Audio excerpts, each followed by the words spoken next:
This is going to be a quick story time of how my parents found my OnlyFans. So I had just recently broken up with my boyfriend and my friends were trying to find ways to make me feel better. They were trying to tell me to go on Tinder and all these other dating apps to find a new man. I didn't want to find a new man more than I wanted to make him jealous. And so my friends were telling me a good way to get back at him is to post myself with another man. But I had a better idea. I was going to make an OnlyFans and I was going to tell his friends about it and let them subscribe for free. And it did work. He sent me a big paragraph going off on me about it. I thought it was really funny, but anyways. So I had left one night with my friends, they were just trying to take me out and make me feel a little bit better, just to try to make me feel better and get the recent breakup off my head. And I was living at home at the time. I had just turned 18. My parents were really strict and they didn't even know that I had a boyfriend. So while I'm out with my friends, I get a text message from my mom telling me to get home now. I'm asking her what's going on and she's telling me that I just need to get home because we need to talk. And so once I get home, I open the front door. I walk into the living room and my ass was spread open right on the TV screen and my mom was on her knees bawling. My mom tried to drown this little girl. Story time. When I was about 4 or 5 years old, my family got a pool, so they signed me up for swimming lessons. And I loved everything about the class except for this one girl who we're gonna name Pamela. She was the worst. And every time we had a class, when nobody was looking, she would hold my head underwater for an extremely long time. Now, normally, my dad would take me to my swimming lessons, but this time, my mom ended up taking me. And my mom does not play when it comes to her kids.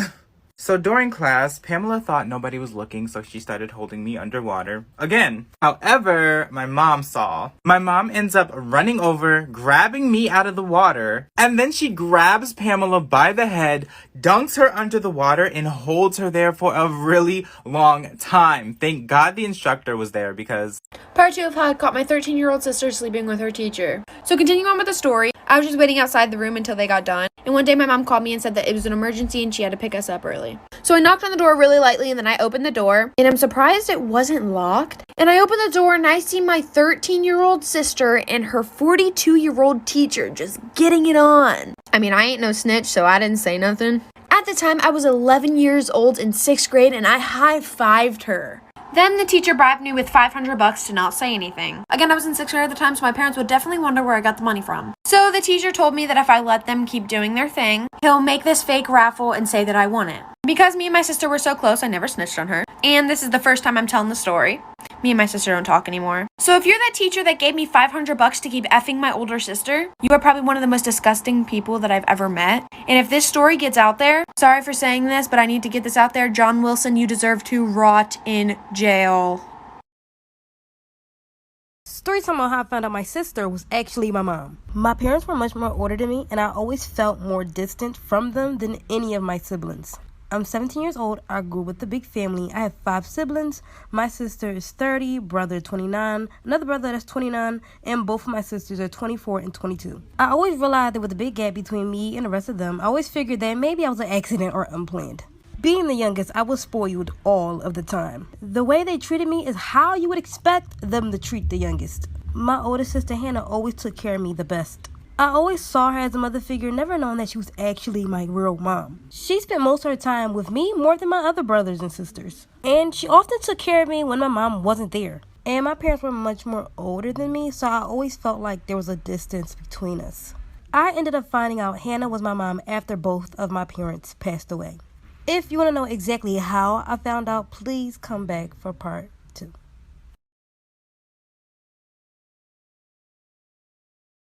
Part 2 on how I found out my sister was actually my mom. When my father passed away, it was probably the worst part of my life. I was 8 years old. I did not take it well at all. I cried for weeks and I went crazy. I threw fits at people. I know my siblings were all going through this just as bad as I was, but I made it all about me. I didn't consider them or what they had been going through the whole time. And recently, the same thing happened to my mom. It hit me just as hard, if not harder. She'd been sick for a long time and slowly getting worse.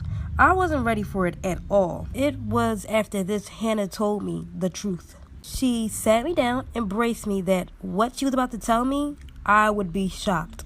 She knew that we all were still recovering from my mother's passing, but a few weeks had passed and she felt like it was enough time to wait before actually coming out with the truth. Sorry, I can't do 3-minute long videos, but come back for part 3 if you want to know exactly how she explained that she was my mom. So Part 3 on how I found out my sister was actually my mom. She said she always wanted to tell me, and only now she could finally. When she was 13, as many stupid kids do, she had unprotected ex with a boy. And she had got pregnant, and that child was me.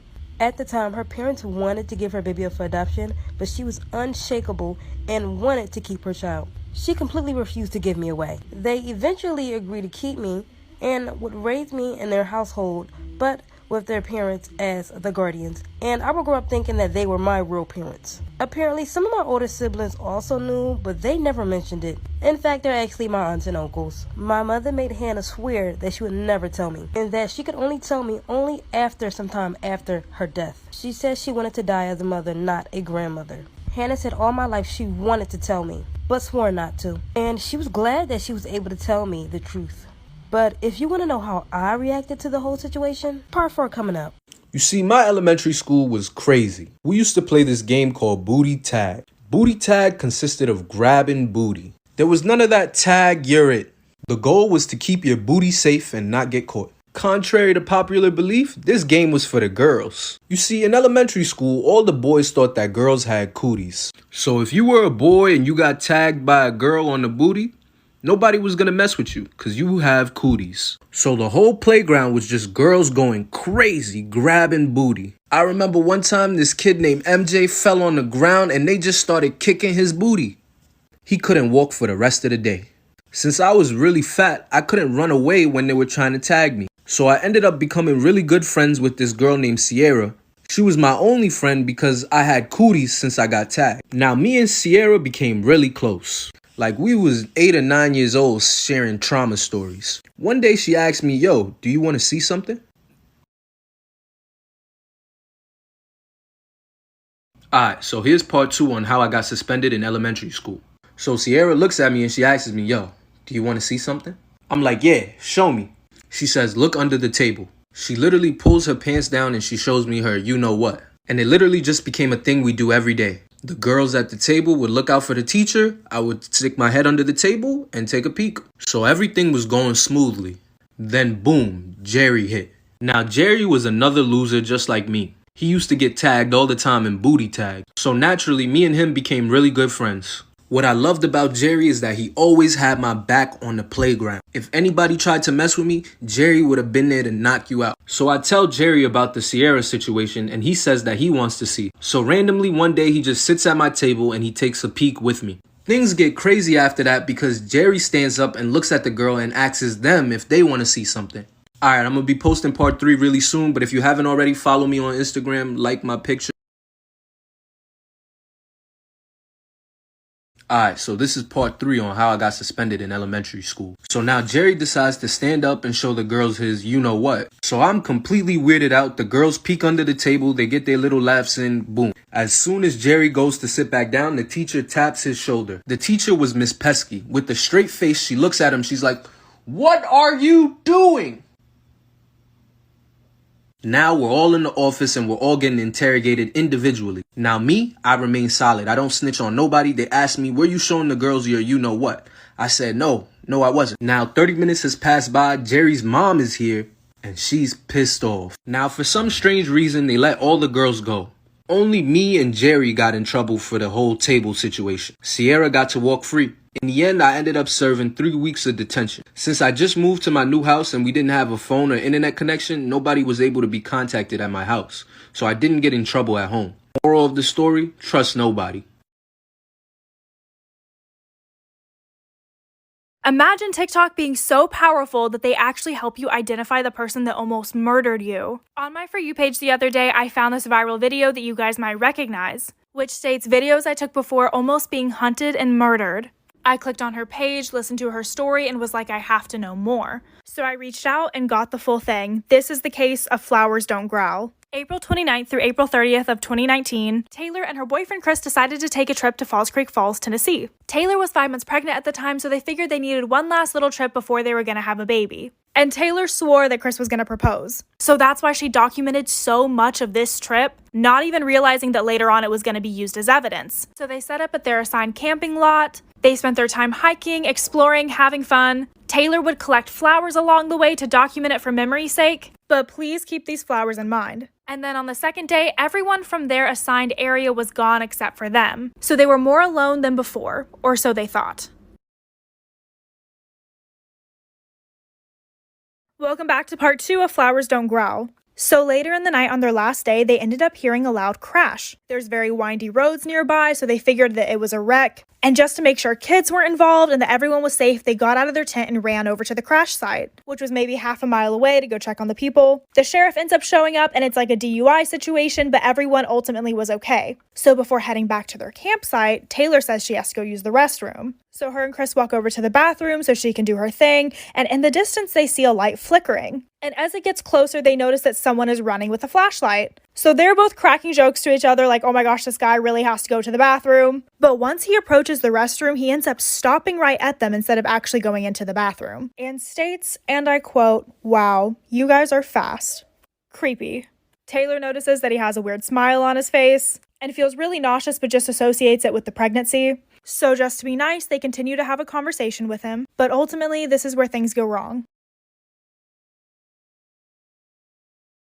Welcome to Flowers Don't Growl Part 5. So Taylor immediately recognized James L. Jordan as being the person that tried to attack her and her now husband that night. And horrifyingly enough, he ended up killing 2 weeks later, stabbing one female victim that did survive, but stabbing the male to death. The male victim ended up sending out an SOS last minute before he passed, and the police came to arrest Jordan. And honestly, one of the worst things was that he was not found guilty by reason of insanity. And Taylor has tried to reach out to police multiple times because he was very calm and collected the night that her and her husband survived. She has scoured all of her photos trying to figure out where he was at and found out that he was staying back here outside of the regular lots. Followers have pointed out things like this creepy shadow in this video, but ultimately we don't really know where he was at. But because of the story that he told about the flowers, she thinks that he had been stalking them for a while, watching her pick them. Taylor now is using her page to promote safety, learning how to protect yourself and carrying items such as mace or a taser, and campsites where you pay to camp probably should have security. Taylor is tagged below, so please go follow her to keep up with her story. Part 4 to Flowers Don't Growl. So this is when Taylor noticed the outline in his hoodie pocket was the shape of a knife. It completely clicked for her and she told her husband that they needed to run. He looked at her like, what's going on? And she just states, "Flowers don't growl." So they took off running, and this is when he took off chasing them. And I'll show a map of where exactly they were chased. This is where Taylor and Chris ended up, and this is where they last saw the guy chasing them. And they made it all the way back to the crash site, and luckily the police were still there. They told them what happened and made a report. And 2 of the cops went out looking for him but couldn't find him anywhere, while the other officer accompanied them back to the campsite so that they could pack up their stuff and leave. They tried to get updated on their case later on, but never ever got an update. Having the baby and it being a couple years later, Taylor sits down and ends up making a TikTok. It goes viral and a bunch of people start to DM her with potential suspects. Taylor stopped looking at her DMs because it got so emotional, but one user that messaged her lived in the Falls Creek Falls area and had followed a particular case. She opened the DM and saw the man. This is James L. Jordan.